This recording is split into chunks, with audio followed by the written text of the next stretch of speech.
All right, last crave. Slow down, get set up.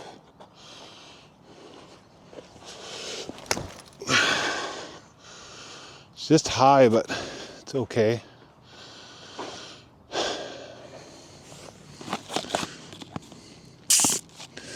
Let's throw a trail, the one I bagged that's kind of a little beat up.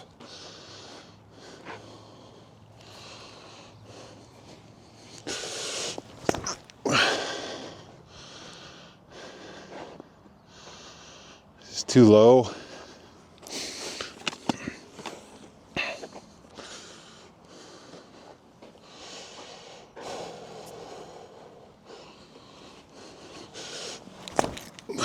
There we go, that one's all right, still nose up.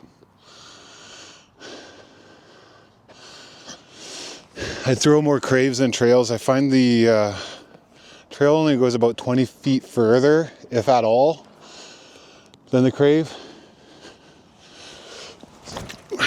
So there's no point in disking up for such little return.